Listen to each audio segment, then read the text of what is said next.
Révérend Père, chers finissants du collège Notre-Dame d'Altagrace, sœurs et frères bien-aimés, disciples et missionnaires de Jésus-Christ, nous sommes rassemblés en Église en ce 18e dimanche du temps ordinaire pour célébrer l'Eucharistie, le sommet de la foi chrétienne. Mais nous avons l'occasion de célébrer deux événements heureux. 28 ans de fondation de notre paroisse. Et nous sommes en fête avec les élèves de la classe terminale NS4 du collège de la paroisse. Nous commençons par les jeunes. Parce qu'aujourd'hui, à Rome, c'est le jubilé des jeunes. Et nous jubilons de joie avec ces enfants, ces jeunes, ces adolescents de notre collège. Nous sommes réunis pour célébrer ce moment important, la fin de votre parcours académique.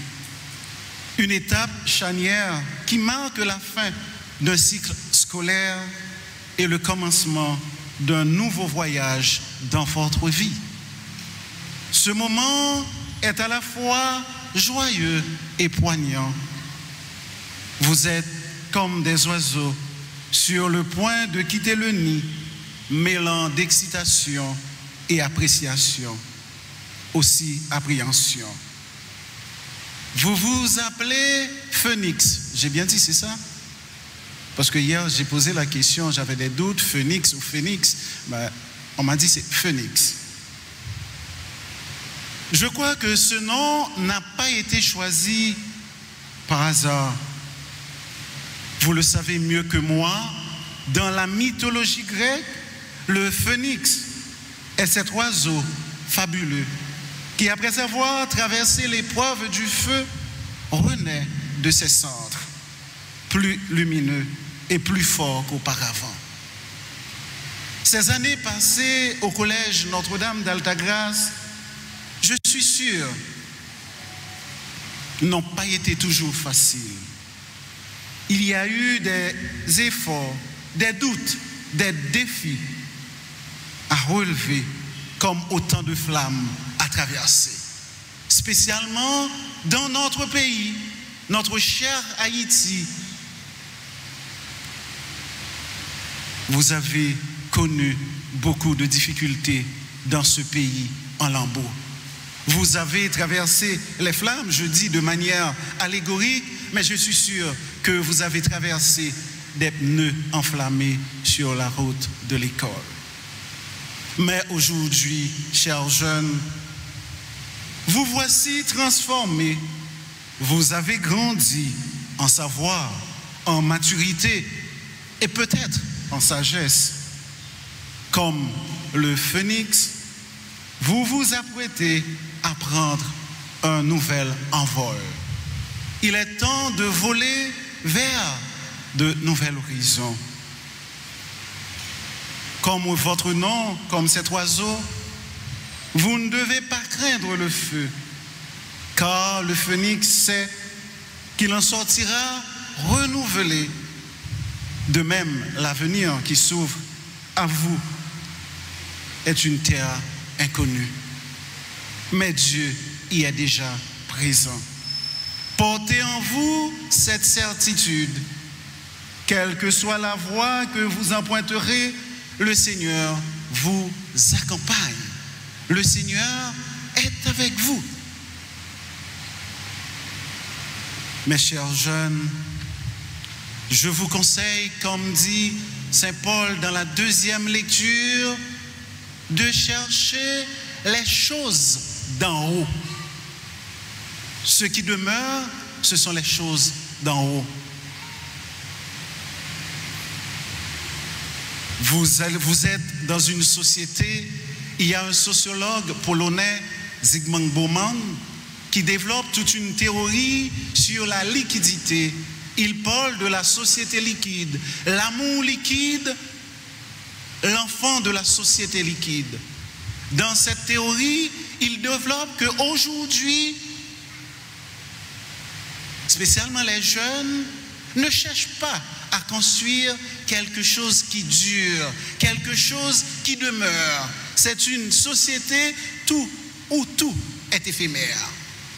Moi, je vous conseille aujourd'hui de choisir ce qui dure, ce qui demeure. Vous êtes de cette génération où vous écoutez de la musique tout à portée de main. Je vais utiliser quelques paroles de quelqu'un que peut-être vous connaissez mieux que moi. Oswald Sayan, vous connaissez qui, hein? Ah, pas dit, nous va connaître tout le monde. La génération Z, BIC, dans un chant, BIC a dit, qu'est-ce tête nous, quoi dans tête nous, bat bête nous, et comme prêtre, j'ajoute, quoi dans bon Dieu. La société ne vous fait pas cadeau. Vous devez lutter. Aujourd'hui, l'évangile, nous, Paul, spécialement la première lecture, nous dit vanité, vanité. Tout est vanité. En hébreu, on traduit le mot vanité par ével. On pourrait traduire littéralement comme bouillard. Moi, je suis de Kinskov, je connais ce que c'est le bouillard. Quand le bouillard arrive, il suffit que le soleil se lève, le bouillard disparaît. Mais dans votre parcours, dans la société d'aujourd'hui, il y a beaucoup de choses qui sont des bouillards, qui ne durent pas. Qui ne durent pas. Sans offenser personne, c'est juste pour expliquer ce que je veux dire. Il y a beaucoup de choses dans cette société qui sont des maquillages. Aujourd'hui, vous le savez mieux que moi, surtout les jeunes filles, les adolescentes, vous êtes des experts, je pourrais dire même des docteurs, pour maquiller quelqu'un. La personne devient très belle, mais le maquillage n'a pas duré. Il suffit d'aller dormir et demain, vous restez la personne qui tu étais avant le maquillage. Donc, moi, ce que je veux vous dire, meublez ce qui reste dans vos esprits, dans votre tête. Cette société de likes, cette société de réseaux sociaux, on est toujours en communication. Mais moi, je dirais, c'est seul ensemble. Il faut savoir utiliser cet instrument. Vous publiez des photos pour avoir des likes. Mais les likes que vous devez avoir, les likes les plus importants, arriveront peut-être après 10 ans, quand vous serez médecin, ingénieur, ministre honnête, sénateur honnête, président honnête. Luttez pour ceux qui demeurent. Mes chers jeunes, aujourd'hui, ce n'est pas la fin. Non. Comme je dis tantôt, parce que la vie, il n'existe pas une fin. Il y a toujours la fin d'un parcours pour commencer quelque chose de nouveau. Aujourd'hui, la vie s'ouvre à vous. Aujourd'hui, vous allez recommencer comme en première année de kindergarten, première année université. Et après l'université, ça ne doit pas s'arrêter. Vous devez voler comme le phénix, le plus haut possible, parce que le monde a besoin de votre lumière. Le monde a besoin de vous. Pour que le monde ait besoin de vous, vous devez prendre vos études au sérieux. Aujourd'hui, dans cette société, la société haïtienne, je me rappelle de quelque chose quand j'étais à l'école. On disait toujours, si l'école t'est bon, si l'école t'est bon, Timalis pas ta alvanbe. Mais Timalis, c'est une exception de la règle. Timalis, c'est un accident de parcours. Mais la règle générale, l'école nous forme. L'école vous donnera un an.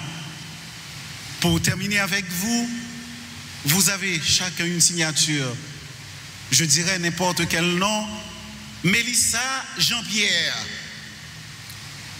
Ton papa, ta maman t'appelle Mélissa et tu prends Jean-Pierre de ta famille, mais il y a un nom que tu dois ajouter. Toi, tu dois ajouter ingénieur Mélissa Jean-Pierre, père Mélissa Jean-Pierre, sœur Mélissa Jean-Pierre. Vous devez ajouter votre nom. Et la société et la vie ne vous fait pas cadeau. Il faut lutter. Il faut braver les dangers. Je sais que vous avez des exemples dans notre pays pour venir à l'évangile du jour de la richesse. Vous allez me dire, ah mon père, mais je connais un monsieur X ou madame Y, ben il n'était pas à l'école, il est riche. Comme dit l'évangile d'aujourd'hui, la richesse ne dépend pas de l'avoir. Ce serait trop facile que la richesse dépend de l'avoir. La richesse dépend de l'être, ce que tu es. C'est ça la richesse. Jésus aujourd'hui nous donne une parabole qu'on appelle souvent le riche insensé. Jésus ne condamne pas la richesse. Jésus ne condamne pas l'abondance. Au contraire, la gloire de Dieu, c'est l'homme debout. Tout au long de l'Ancien Testament, la richesse était un signe de bénédiction. Mais la richesse qui tue, c'est la richesse égoïste. Comme cet homme qui dit, moi, je suis riche, je vais agrandir mes greniers, je vais me reposer, manger, boire et jouir mon existence. Mais le Seigneur lui a dit, tu es fou, ce soir, je t'appelle.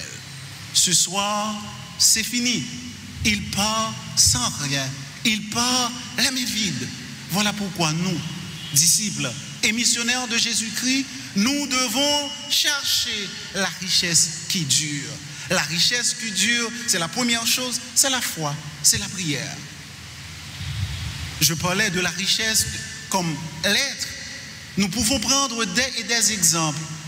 Vous connaissez une sœur qui s'appelle, une sœur indienne, sœur Teresa de Calcutta. C'est une femme qui a parcouru le monde entier. Elle portait le même vêtement, elle portait les mêmes sandales, mais elle était riche, riche de valeur. Aujourd'hui, tout le monde parle d'elle, chrétien, non chrétien, pays catholique, pays non catholique, on parle d'elle. C'est ça la richesse. La richesse ne sert pas à toi grand-chose, ça nous aide à vivre. Je ne sais pas si quelqu'un a déjà visité le cimetière pour voir, c'est l'homme le plus riche du cimetière. Je crois que non. Non.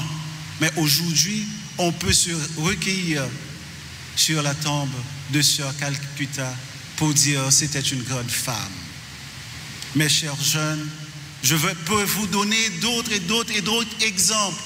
Le 5e homme le plus riche de notre planète, vous le savez, hein, le 5e homme le plus riche, c'est Bill Gates. Sur les chaînes de la BBC, il a eu le courage de dire « Je ne veux pas que le monde se rappelle de moi comme l'homme le plus riche. Et je ne veux pas mourir l'homme le plus riche. » Qu'est-ce qu'il a fait avec ses argents? Il a donné plus de 90% pour des recherches en médecine et l'éducation en Afrique. Voilà la richesse qui compte. Frères et sœurs, prions les uns pour les autres pour savoir choisir les choses d'en haut. Parfois, on travaille, on cherche de l'argent. Comme nous sommes dans un contexte scolaire, je peux prendre un exemple avant de terminer. Nos parents, parfois, les parents travaillent de très tôt le matin. Ils laissent la maison. Ils rentrent de très tard. Et à la maison, ils continuent de travailler. Mais si nous posons la question, mais pourquoi vous travaillez ainsi? Ah, je travaille pour l'éducation des enfants. Ironie du sort. Parfois, on dépense beaucoup de temps pour travailler, pour gagner de l'argent. On perd l'essentiel, l'éducation de ces enfants. À cause du travail, beaucoup de parents n'ont pas assez de temps pour dialoguer avec leurs enfants, pour écouter leurs enfants. Pourtant, ils travaillent pour eux. L'essentiel, comme disait Saint-Exupéry, je pense que vous avez lu mieux que moi Le Petit Prince. Et dans Le Petit Prince, Saint-Exupéry disait « L'essentiel est invisible à l'œil nu. La vraie richesse, frères et sœurs, est invisible à l'œil nu. » Et pour nous chrétiens, comme je le dis déjà, je vais le répéter, la vraie richesse, c'est notre rapport avec le Seigneur. La vraie richesse, c'est la charité, c'est la justice et c'est la miséricorde. 28 ans d'existence, je crois que cette paroisse a pu découvrir la vraie richesse, c'est la fraternité, c'est faire communauté, c'est créer réseau. Après 28 ans, elle allume. Sa flamme est très belle parce que ça demeure, ça dure. On ne le voit pas, mais on le sent, on le constate. Prions pour ces jeunes qui vont affronter la vie. Ah, la vie en Haïti, c'est pas facile pour vous les jeunes. Prions pour cette communauté paroissiale après 28 ans de fondation et prions les uns pour les autres parce que nous sommes riches. Ce n'est pas de la résignation comme dirait Karl Marx, l'opium pour vous faire dormir, mais non, nous sommes riches. Quelqu'un qui a Dieu est riche et quelqu'un qui est sans Dieu, même s'il possède des millions et des billions de dollars, il est pauvre. Heureux sommes-nous car nous sommes riches en Dieu et dans la foi.